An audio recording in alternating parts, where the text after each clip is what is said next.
Ada koran, kalau dulu ya zaman media konvensional itu ada koran, kemudian ada tabloid, ya kan? Nah, ada juga majalah.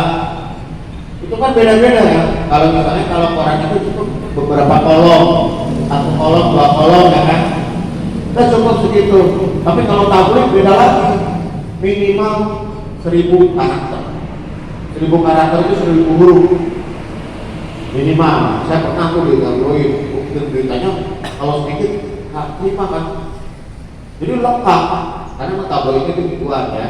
Dalam 1 minggu itu kita melakukan investigasi, jadi diurai, benar-benar diurai.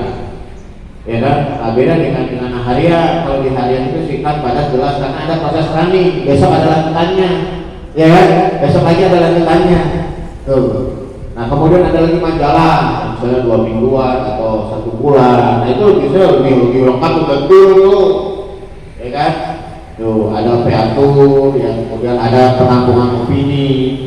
Jadi beda-beda.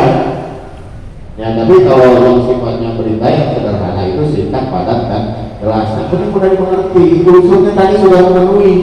Peristiwanya ada, tempat kejadiannya ada, kemudian waktunya juga disebutkan di sana, ya kan? Kayak kemarin nih yang bumi, maaf kita baca berita yang sebaran di Indonesia di mana Bupati Cianjur terjerat OTT, ya kan? Itu tidak disebutkan harinya kapan. Orientasi orang ini pada saat bencana, kemarin ada bencana gempa, oh jangan-jangan di bansosnya ditilep nih, ya kan? Tuh, walaupun memang di daerah tersebut pernah ada peristiwa itu, benar ada peristiwa itu, tapi kan kapan, siapa orangnya, kan harus disebutkan. Ya, kepala desa Wirakana Haji, kepala desa yang mana, ya, kapan, periode kapan, ya kan? Tuh, orang itu langsung gimana? Aja nilep duit, ya. Oh, kan gitu asumsi orang ya. Sekdes beli mobil, jangan dari sekdes langsung ke mobil. Nggak tahu kan sekdes tahu apa? Iya kan? Cuma tadi karena jawabannya bukan melekat, ya. Begitu selesai orang nggak bilang mata keluar lo, nggak bilang mau kemana lo, ya kan? Pasti masih nempel tuh, nggak bilang Pak Mantan, ada kesan penghinaan lagi, ya kan? Nggak begitu. Ada kubu beli bang tempat, kubu Wirakana beli bang tempat. Yang benar nih orang ajaran, orang Rosarang, orang Erekan yang benar.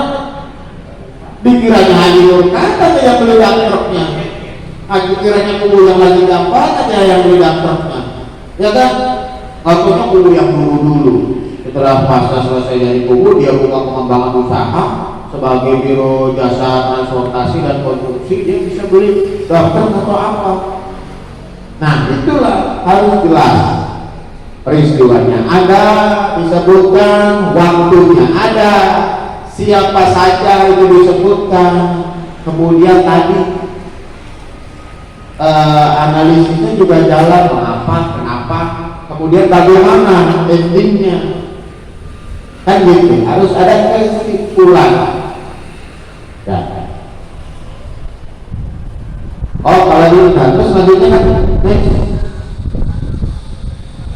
Ya, struktur ini ada judul, kemudian ada isi paragraf. Ya, judul ini ada misalnya judul dari tadi harus bersifat menarik tadi, ya, kemudian ada angle itu bisa disebutkan di paragraf awal itu tadi, ya, kemudian teras beritanya itu bagaimana yang penting atau yang menarik tadi, angle tadi,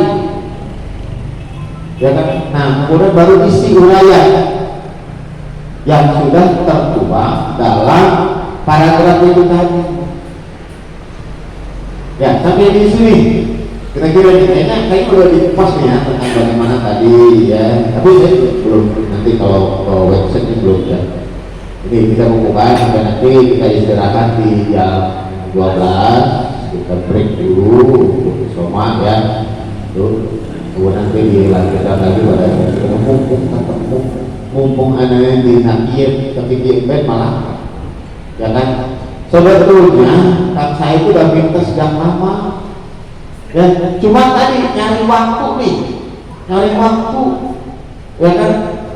Kita repot, kita kan aktivitasnya repot urusan paham kan berkaitan dengan kasus laporan dari Polda itu setiap hari paham untuk kasus akan Polda polisi dapur repot kan bakal urusan dari polisi dapur tuh ya lah. Saya bilang Neng kan suaminya wartawan, iya kan kerjanya di berita, iya kenapa nanya itu? Harusnya kalau saya datang ke rumah tuh ya dapat berita apa, jangan tanya yang dapat duit berapa, iya kan?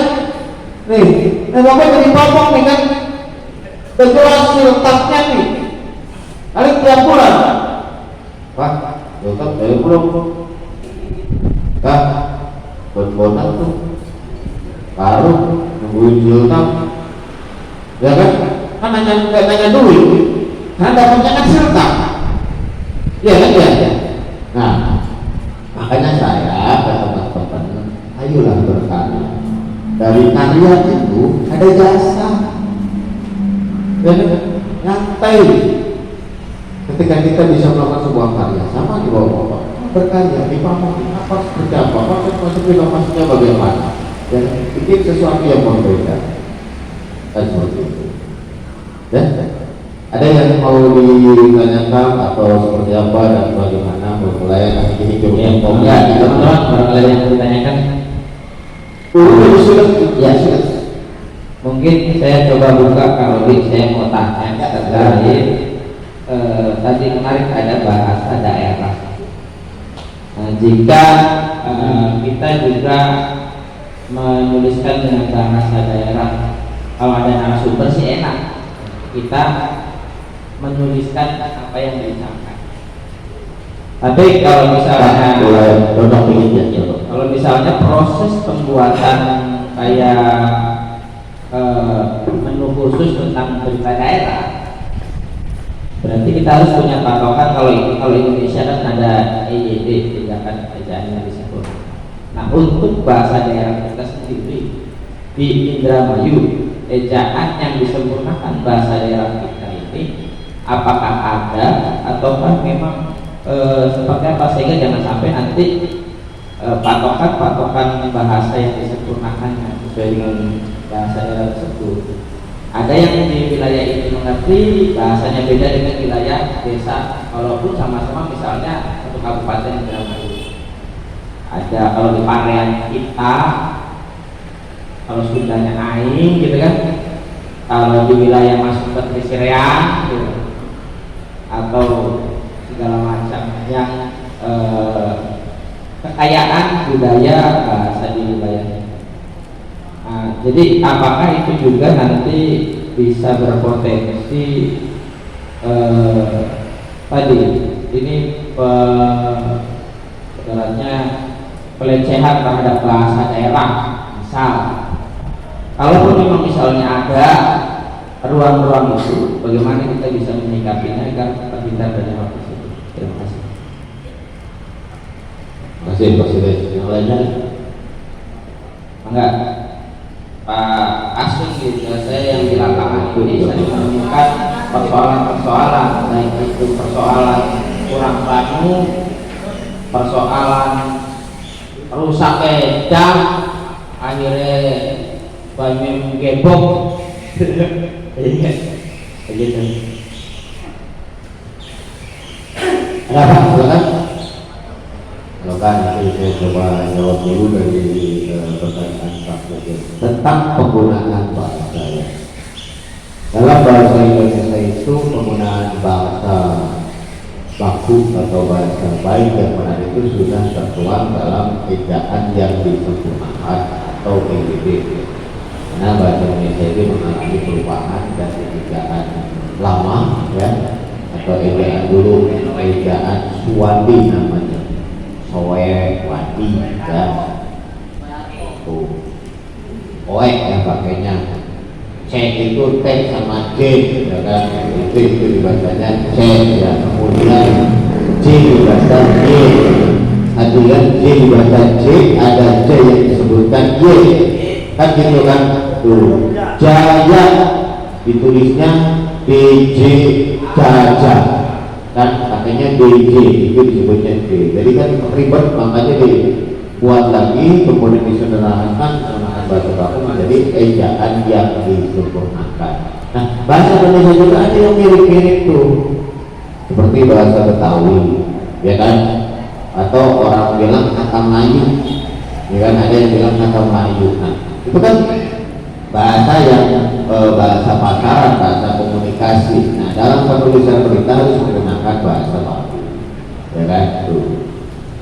Contoh dalam kalimat misalnya dalam bahasa pasarannya misalnya pakai we lu, nah itu nggak boleh dalam penulisan berita, harus menggunakan bahasa baku, bahasa yang mudah dimengerti ya kan.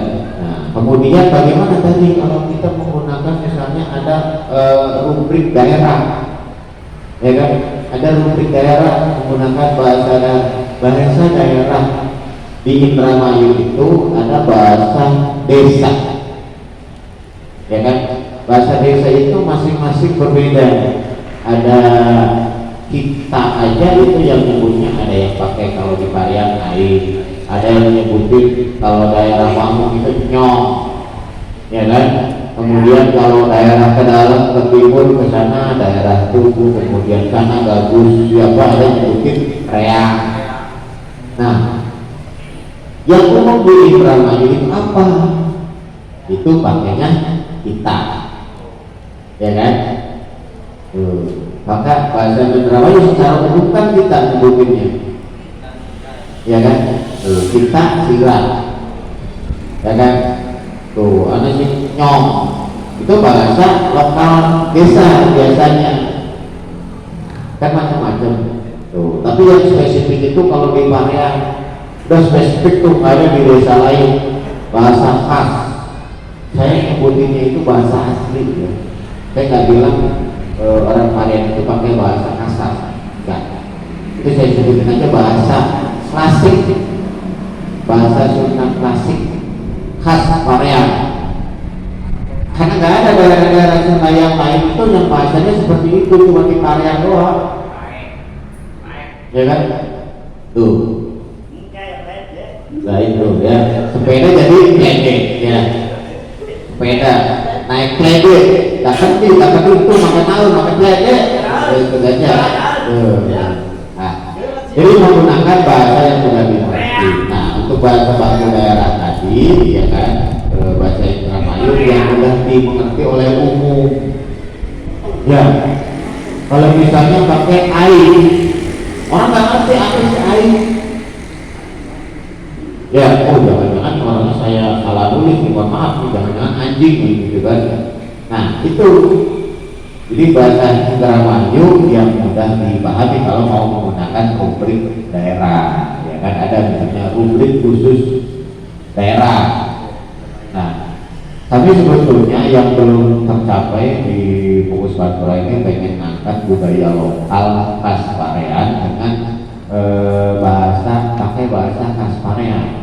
Jadi kami juga dalam konteks jurnalis, fungsi wartawan juga harus bagaimana bisa mendorong agar adat istiadat ini bisa merupakan kearifan lokal yang bisa diketahui umum dan bisa dipertahankan keberadaannya ya kan.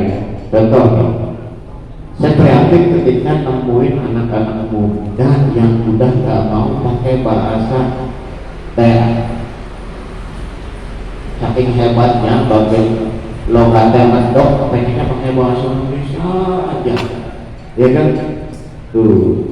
Oke deh, saya juga di rumah ngajarin ke anak-anak tuh pakai bahasa Indonesia. Karena apa? Di sekolah pelajarannya itu menggunakan bahasa Indonesia.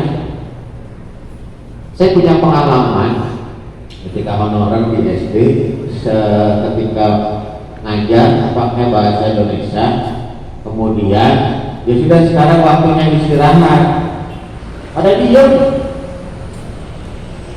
Loh, kok kenapa nggak mau istirahat? Begitu ngomong ngaso, ngaso pak, iya, gue ngaso. Nah itu pentingnya memahami bahasa, ya kan? Tuh. Tapi bukan berarti di keluarga saya mengabaikan asotera. Bahasa daerah, bahasa Krama, ada bahasa Okok, bahkan termasuk bahasa Banggongan, karena bebasan. Ya, kalau di Jawa ada Okok, ada Krama. Kramanya ada tingkatannya, ada kromo madya, ada kromo injil. Ya kan? Misalnya ada kromo Arabnya mending. Ya kan? Nah, kromo madyanya badai pundi, kromo injilnya badai tidak pundi. Ya kan? Tuh. Nah, kalau Indramayu itu kromonya masih kromo, masuk kategori madya. Itu sama aja dengan yang di Jawa Tengah atau Jawa Timur, ya kan? Ketika bahasa kromo madya itu sama, hanya bedanya di A dengan O, ya. Tuh, ya kan? Kalau ke ini aja, kalau kita ke Arjawinangun, kalau ke sana juga beda. Yang kita di sini pakai A, di sana pakai O. Makanya di daerah Arjawinangun, Kemuragan di sana nggak ada Cina. Nggak ada orang Cina, adanya orang Cino. Ya kan? Pagi, siang, sore, malam nggak pernah makan, sarapan terus. Ya kan? Malam sarapan, sore sarapan. Nah itu jadi kan penggunaan bahasa yang mudah diketahui oleh publik. Bahasa baku Indramayu itu apa? Jangan menggunakan bahasa khas desa. Ya kan? Bahasa khas desa pakai bahasa daerah Indramayu, atau bila perlu nanti ditambahin dengan bahasa madianya, kromonya. Kan kalau kromo saya yakin semua tuh tahu, tapi ada orang tua yang ngerti bahasa krama. Saking sopannya saya ini ngomong pakai bahasa krama. Dibilang aja ngomong kayak kue, gak boleh ngerti lah. Tuh, tapi mohon maaf kalau insya Allah kalau wilayah kanan tahu bisa lah bahasa krama, ya, saya yakin. Dan kalau daerah tertentu ngomong karena orang tua, ya saya kan pakai bahasa krama. Dibilang aja ngomong kayak kue, jangan ngerti lah. Apalagi yang mudah-mudahnya tuh. Nah sekarang dengan semua zaman sekarang ini saking pengen tren, pengen heboh, sok Indonesiais, ya kan? Tuh ngobrol kalau tangga, pengen kalau bahasa Indonesia, ya kan? Tuh saya ketemu dengan seseorang, saya pakai bahasa khas desanya, ngomong di Jawa kan juga pakai bahasa Indonesia. Kalau pedok ya, maaf. Nah itulah. Jadi untuk kearifan lokal ini kan di Gerakan punya adat istiadat apa itu juga perlu untuk dijaga, ya, sebagai satu bentuk menghargai leluhur apa dan sebagainya. Karena itu punya alasan. Kita jangan berbicara soal religius deh, ngomongin halal-halal, wah itu beda lagi urusannya, ya. Yang penting kalau desa ini adalah pelayanan publik. Masyarakat itu kompleks, beragam, latar belakang, keyakinan dan agamanya juga berbeda. Jadi kira-kira begitu menurut saya. Jadi menggunakan bahasa yang dimengerti secara umum di Indramayu, kan begitu. Nah, ada lagi ini, oke. Ya, ada lagi yang lainnya, itu masih ada waktu Pak, kira-kira 20 menit lagi. Sebelum saya buat teman-teman nanti saat selepas dari kegiatan ini sesi 2 adalah nanti di kegiatan internet. Nah, kegiatan internet ini nanti kita akan pola pemetaan siapa nanti yang akan menjadi bukan narasumber, ya. Nanti akan ke redaksi, berarti tadi sebelum ke redaksi berarti ke news writing. Nah, jadi ke news writing ini bagaimana kita membuat sebuah penulisan yang nanti akan diperbaiki oleh redaktur sebagai tulisan yang enak dibaca, sesuai dengan tadi nanti dengan W1H atau W51H itu akan ada pemetaan di wilayah itu, karena nanti adminnya juga akan berbeda-beda untuk seluruh perangkat desa, termasuk juga KUR perencanaan, rencana-rencana apa yang akan dilaksanakan oleh pemerintah desa, yang dalam hal ini masih ruang rencana. Bahkan kalau misalnya contoh misalnya rencana pemerintah desa atau tadi penulisan judul beritanya itu kan bersyukur pemuda punya lapangan bola gitu. Maka kan di rencana di sini adalah rencana lapangan bola dan segala macam. Itu kita harus terus dilatih tentang penulisan tadi, atau mungkin juga tentang updating penduduk gitu. Sudah 85% updating penduduk Wirakanan. Nah, nanti isinya apa, bahwa status usaha atau segala macam, itu juga harus bisa kita latih terus terkait penulisan berita, sehingga nanti masuk ke redaktur. Nah, yang jelas saya cuma mau ada pertanyaan satu lagi, diantaranya adalah apa sih bedanya Kang Robi bahwa asesmen dengan pemberitaan? Apakah asesmen itu adalah dasar dari pemberitaan, atau pemberitaan itu juga semuanya mengacu pada asesmen, ataukah perbedaan dengan asesmen ini? Karena biasanya kalau di relawan-relawan itu kan kronologi kejadian, lalu di mana kejadian tersebut, kapan kejadiannya, lalu dampaknya apa, kerugian materi, siapa saja korbannya, lalu apa yang akan dilakukan. Apakah itu juga sudah memenuhi unsur berita, atau itu juga sudah termasuk berita? Memenuhi unsur berita atau sudah termasuk berita asesmen tersebut? Biasanya kepolisian, dari BPD ataupun dari TNI biasanya melaporkannya hanya seperti asesmen. Nah, lalu apa yang akan dilakukan oleh teman-teman ketika asesmen itu dalam proses penulisan berita? Terima kasih. Baik, pertanyaannya adalah apa sih perbedaan asesmen dengan pemberitaan? Asesmen ini adalah satu proses, tadi kalau dalam istilah tadi juga hunting news, ya kan, berburu berita. Nah, berburu berita itu di dalamnya adalah dengan pengumpulan data. Ya, pengumpulan data ini disebut, bisa dikatakan dalam istilah kerennya melakukan asesmen. Nah, hanya asesmen ini istilah-istilah yang digunakan oleh organisasi atau oleh pemerintah yang berkaitan dengan sebuah peristiwa, ya kan? Tuh, misalnya nih, saya punya organisasi OI Indramayu melakukan asesmen pada bencana alam, ya kan, melakukan asesmen. Nah, itu belum disebut sebuah pemberitaan, hanya sebagai dasar proses penggalian data. Hunting news tadi, ya, hunting news, berburu. Ketika mendengar informasi langsung diburu informasi itu, apa aja sih yang ada di sana, ya kan? Tuh, kejadiannya apa? Kalau misalnya ada korbannya apa aja, kerugiannya apa aja. Misalnya rumah ditaksir itu berapa, peristiwa kecelakaan, ya kan, apa sih yang terjadi? Telah terjadi tabrakan antara kolbusel dengan minibus.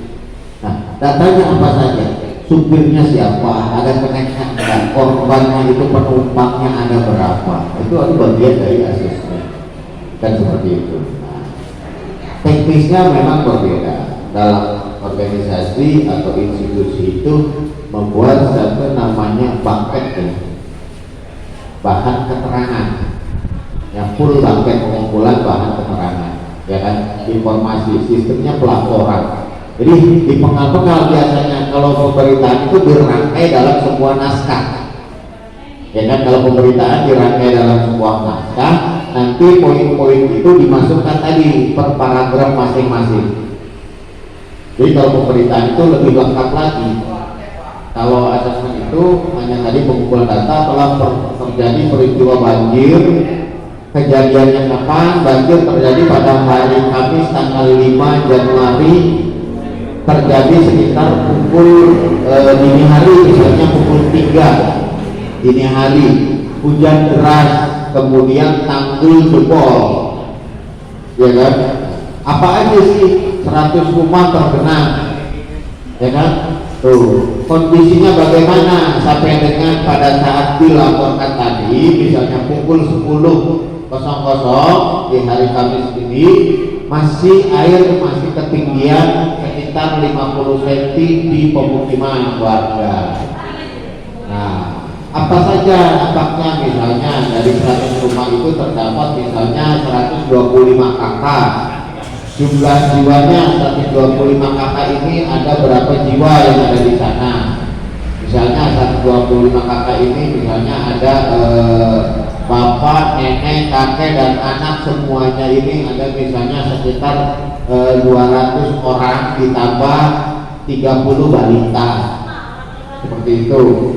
Nah, kemudian yang sana misalnya ada luka tidak, ada korban tidak, korban jiwanya, ya kan, korban jiwa misalnya ada yang luka ketimpa misalnya keruntuhan teras atau ketimpa pohon, ya kan, ada pohon yang tumbang juga. Nah, itu dalam asesmen itu harus lengkap, hunting itu menggali datanya itu harus lengkap, ya kan. Nah, itu belum disebut sebuah pemberitaan, bisa dijadikan sebagai bahan pelaporan. Tindak lanjutnya bagaimana? Tindak lanjut itu adalah yang tadi, yang negara itu how, bagaimana, ya, datang dari BPBD, dari Tagana, dari komunitas OI, kemudian dari komunitas peduli lingkungan, dari apa, kemudian dari desa, ya kan, perangkat desa berdekat sekian orang, tindakannya apa, pemberian nasi bungkus untuk penanggulangan sementara sebelum didirikannya dapur umum. Nah, itu harus lengkap asesmen itu. Nah, baru kemudian untuk melakukan tindak lanjut. Nah, setelah itu ada tindak lanjut dari BPBD dengan Tagana atau dengan komunitas atau membangun dapur umum sampai dengan kondisi dinyatakan normal. Dalam pengertian normal itu warga bisa kembali ke pemukiman, warga bisa masak sendiri, air sudah surut. Nah, itu tindak lanjut. Nah, tapi dalam konteks pemerintahan, nah, tadi bisa dimasuk dalam perencanaan tadi, ya. Kemudian bagaimana kemudian tindak lanjutnya itu bisa dituangkan. Jadi secara keseluruhan berita itu disampaikannya dalam bentuk artikel atau naskah, ya. Kalau asesmen disampaikan dalam bentuk data, ya, pengumpulan data tadi. Ya, sebetulnya sama aja sih, ya kan, yang dilakukan wartawan kemudian yang dilakukan oleh tim organisasi atau misalnya institusi, itu sama sih sebetulnya dalam pengkajian data itu sama. Hanya tadi kalau data asesmen, ketika data terkumpul itu bisa langsung dilaporkan, hanya berdasarkan catatan-catatan itu, menghitung rumahnya ada berapa. Nah, tapi bedanya dalam konteks jurnalis kita hanya misalnya bertanya nih ke pihak BPBD, ya kan, kemudian BPBD atau misalnya dari Tagana atau apa instansi terkait yang ada di sana yang punya kewenangan, atau camatnya atau desanya, kepala desa, ya. Misalnya kita ke sana belum ada nih yang dari BPBD, belum ada, kita kepala desa nih, nanya kepala desa datanya gimana Pak. Nah, kita nggak mau hitungin rumah, nggak turun. Nah, kalaupun turun hanya tadi cross check, kita ngambil sampling aja, ya kan, tuh dengan random aja, secara random. Nah, teknik random juga itu bisa dilakukan dalam membuat satu evaluasi tentang tingkat keberhasilan, yang peristiwa-peristiwa tertentu dibuat random. Misalnya produksi pangan itu tidak ditimbang semua hasil pertanian satu desa ditimbang semua, tidak. Pembuatan sampelnya kan secara random saja. Di blok 4 untuk petakannya dapatnya berapa.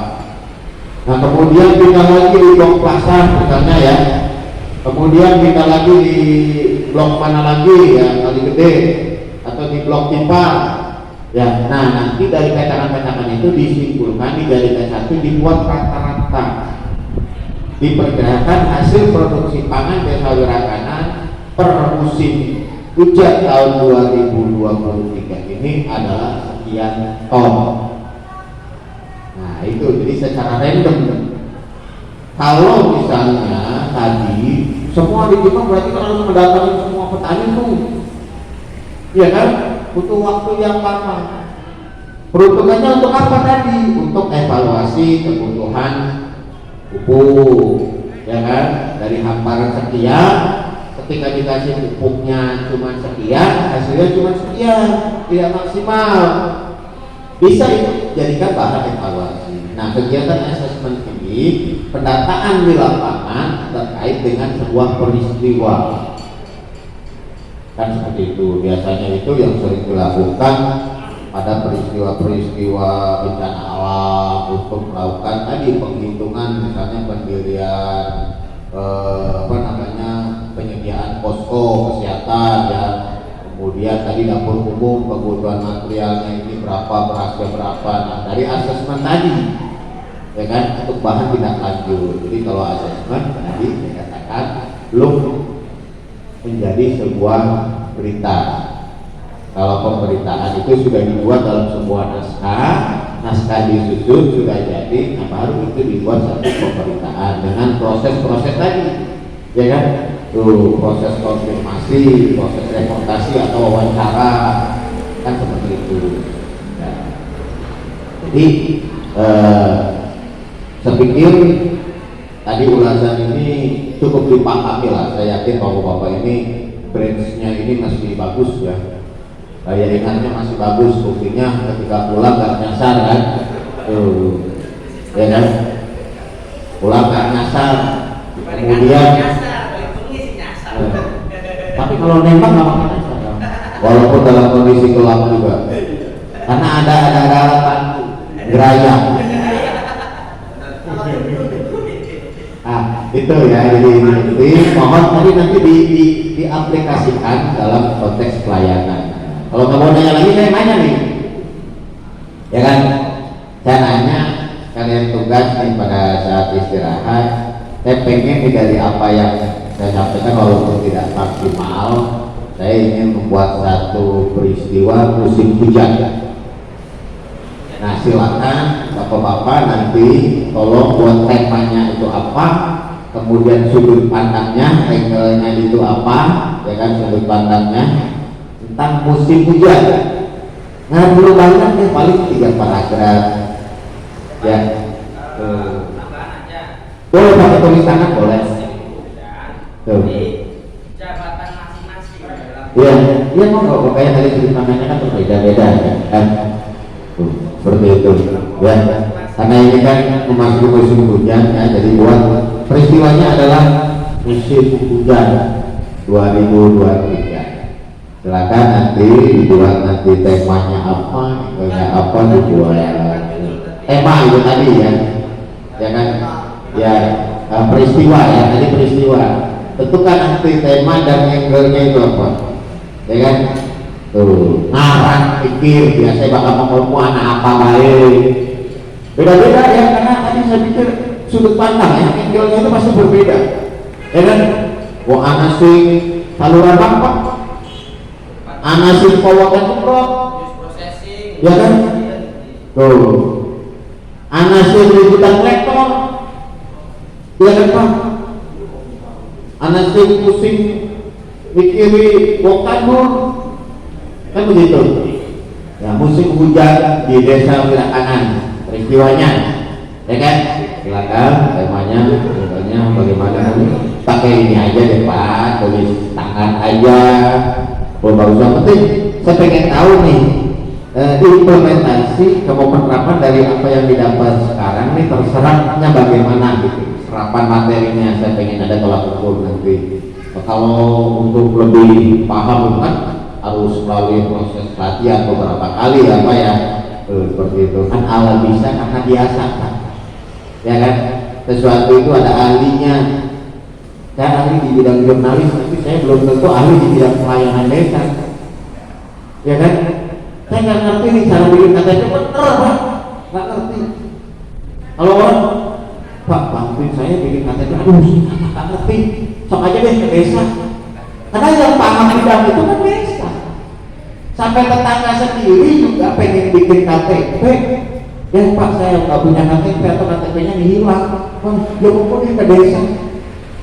Karena yang melayani itu ahlinya adalah di desa, bukan saya.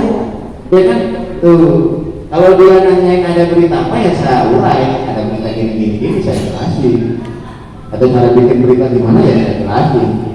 Tapi kalau nanti di KTP nggak tahu tuh saya, karena ada jobnya masing-masing. Walaupun maaf punten saya punya koneksi, saya punya jaringan ya, tapi kan ada ahlinya. Ini kan jobnya perangkat desa, mau saya ambil ahli ya kan tuh, kan lumayan kan. Ketika RT atau kasus bikin KTP kan kasih lipat buat beli rokok kan begitu. Tapi nggak minta kan tuh, KTP gratis jauh sama KTP, ongkosnya pirang, bolak-balik bermandir pirang kan begitulah tuh. Itu hanya jasa ya, jasa ya. Saya pikir itu saja yang perlu disampaikan pada sesi 1 tentang apa itu jurnalis, kemudian teknik jurnalis itu seperti apa ya. Silakan tadi apa yang saya sampaikan mohon diimplementasikan dalam pelayanan kepada masyarakat ya. Jadi tolong peristiwa di musim hujan itu yang terjadi di wilayah kanan seperti apa, dari sudut pandang yang berbeda-beda, apa yang ada di otak bapak masing-masing ya. Mulai nanti selain di kertas aja ditulis ya. Untuk sesi 1 saya pikir cukup. Ini waktu juga sudah mau jam 12. Monggo saya kembalikan kepada pembawa acara. Ya, terima kasih kepada Bapak Bupati yang telah panjang lebar dan jurnalis apa zakat bicara apa dan bagaimana. Terima kasih. Pada sesi kedua kira-kira jam 13 masuk lagi dan beserta lebih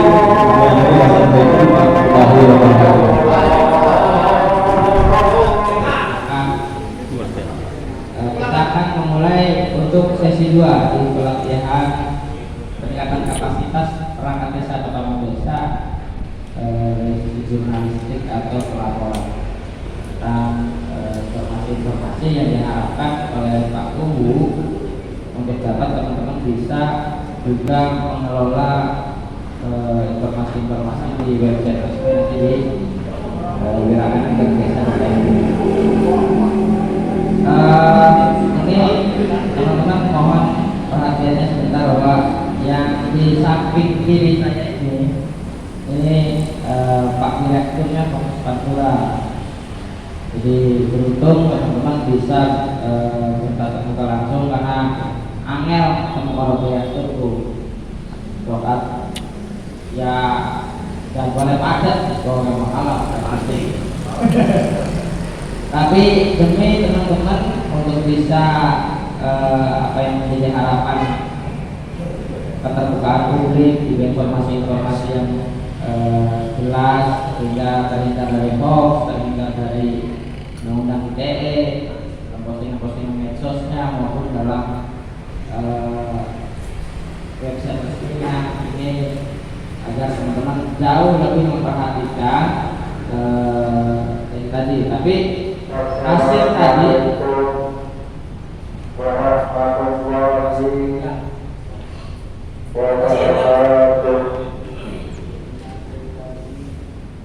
Inna lillahi wa inna ilaihi raji'un. Inna lillahi ini kita masuk ke dalam sesi risetnya. Apakah fotonya nanti ukurannya berapa kali riset tambah siapa? Tolong pengumuman hasil dibuka. Yang jelas mohon agar teman-teman selalu perhatikan karena kita di 2023 segala informasi tentang pemerintah desa itu akan dipublish semuanya. Ada yang pengelola lingkungan, ada pengelola berita, nanti juga ada pengelola website dan media sosial. Dari teman-teman lainnya sebagai para narasumbernya agar juga bisa dilengkapi biar nanti postingnya bisa enak dibacanya.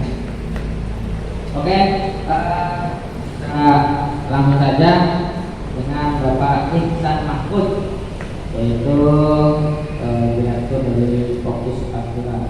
Pada waktu depan. Terima kasih. Assalamualaikum warahmatullahi wabarakatuh. Bapak Guru Desa Wilangan yang saya hormati, yang terpilih Pak Luis, ini saudara saya ya 15 tahun yang lalu, akrab dengan keluarga beliau. Alhamdulillah sekarang Mas Kadif ini masuk ke jajaran instansi kesehatan. Bapak-bapak perangkat desa dan peserta pelatihan jurnalistik yang saya banggakan, karena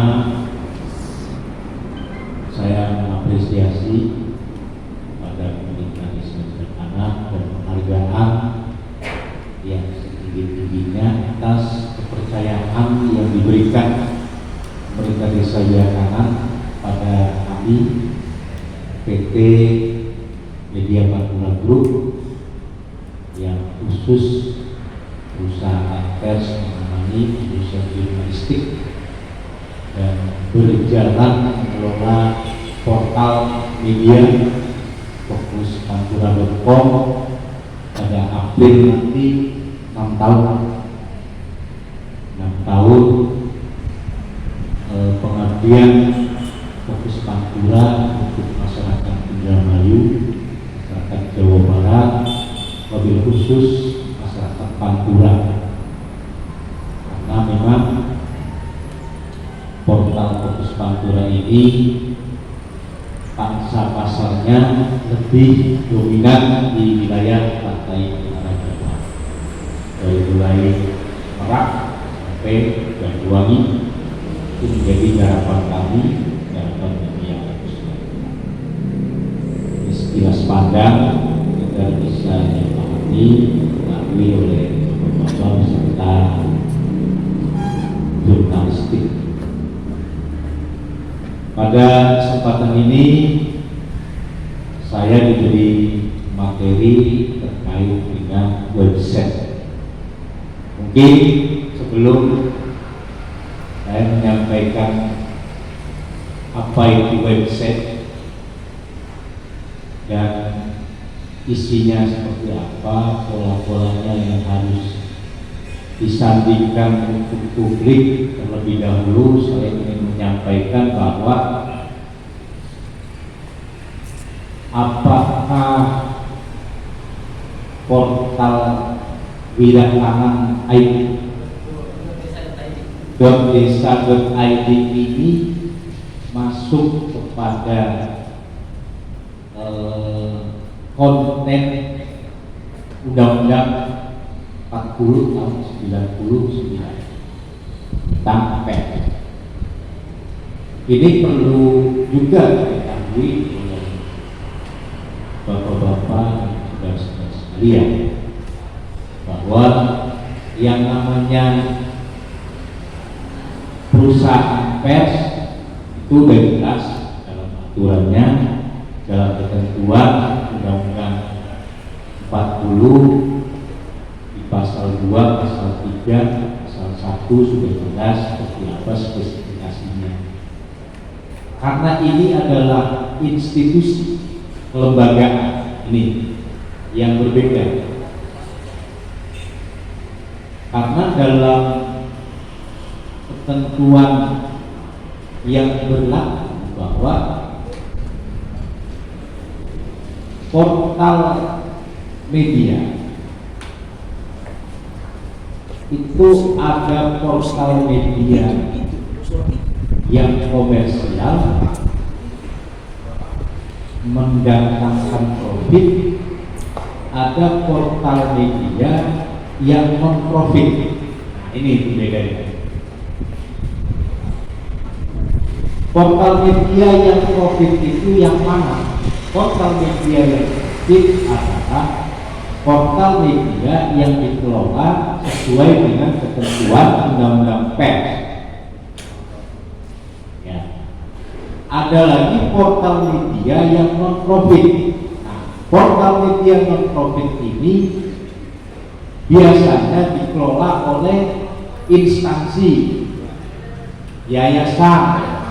Ini non profit karena tidak mendatangkan income pendapatan, tidak boleh menghasilkan pendapatan. Jadi website ini kategorinya ada dua, ada portal media sesuai dengan KBLI-nya 62322, ada 63232, 63223. Bedanya antara profit dan non profit. Pemerintah melalui Kementerian Kominfo sampai turun ke bawah pemerintah provinsi atau kementerian dan lembaga instansi sampai kepada tingkat desa, ini masuknya adalah portal media non profit karena tujuannya juga bukan mencari keuntungan, tetapi dari pengelolaan bisnis portal media ini sudah ada anggaran yang disediakan. Contoh misalnya bicara perangkat, ya kan, perangkat dari keredaksian, redakturnya, wartawannya, atau korespondennya, atau pewartaannya melibatkan RT, melibatkan perangkat desa, sehingga tidak membutuhkan pembiayaan karena mereka sudah digaji oleh negara. Itu berbeda. Sementara kalau pengelolaan website yang profit, ya ada keredaksian, ada ketentuan sesuai dengan undang-undang ketenaga kerjaan, itu berbeda. Jadi harus dipahami dulu di sini. Lalu kemudian bagaimana kita sebagai pengelola website atau portal media? Apakah ini juga masuk portal media? Masuk portal media. Website pemerintah itu masuk portal media. Hanya pembedanya kan ada profit, ada non profit. Nah itu pembedanya. Jadi kalau kemudian apakah website desa ini bisa kita daftarkan menjadi badan hukum? Ya sangat bisa, sangat bisa. Karena sesuai dengan ketentuan undang-undang bahwa perusahaan pers itu adalah perusahaan yang berbadan hukum. Badan hukum perusahaan pers itu bisa berbentuk PT, bisa berbentuk koperasi, dan bisa berbentuk yayasan. Tinggal begini. Hanya kalau misalnya kita mau ambil badan hukumnya koperasi atau yayasan, nggak bisa kita pakai koneksi. Tuh, nggak bisa kita mau tarik iklan, misalnya mau pasang iklan di portal desa, terus ditarik, bisa, boleh. Karena ini non profit. Bedanya di situ. Nah, kemudian apa yang harus kita lakukan ketika memang kita mengelola website? Pengalaman yang selama ini kami lakukan dan kami rasakan bahwa memang mengelola sebuah portal itu tidak gampang, dan prosesnya itu setiap tahun, setiap saat harus selalu ada inovasi. Tetapi ada brand khusus yang mesti harus kita sepakati. Contoh misalnya, apa sih yang mau kita unggulkan dari potret desa Wirakata? Ya kan? apakah di sektor pertanian, atau di sektor peternakan, atau di sektor UMKM. Nah ini harus digodok dulu ini, supaya nanti ke depan portal web wilayahpangan.desa.id ini menjadi sebuah website yang digandrungi oleh pembaca. Jangan sampai yang melihat setiap hari cuma itu aja, cuma 1 sampai kisarannya 100 orang.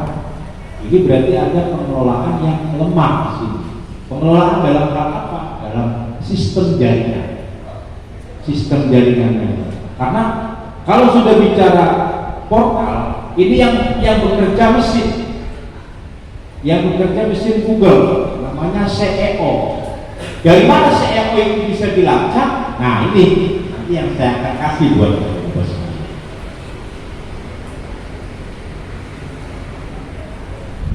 Ini ada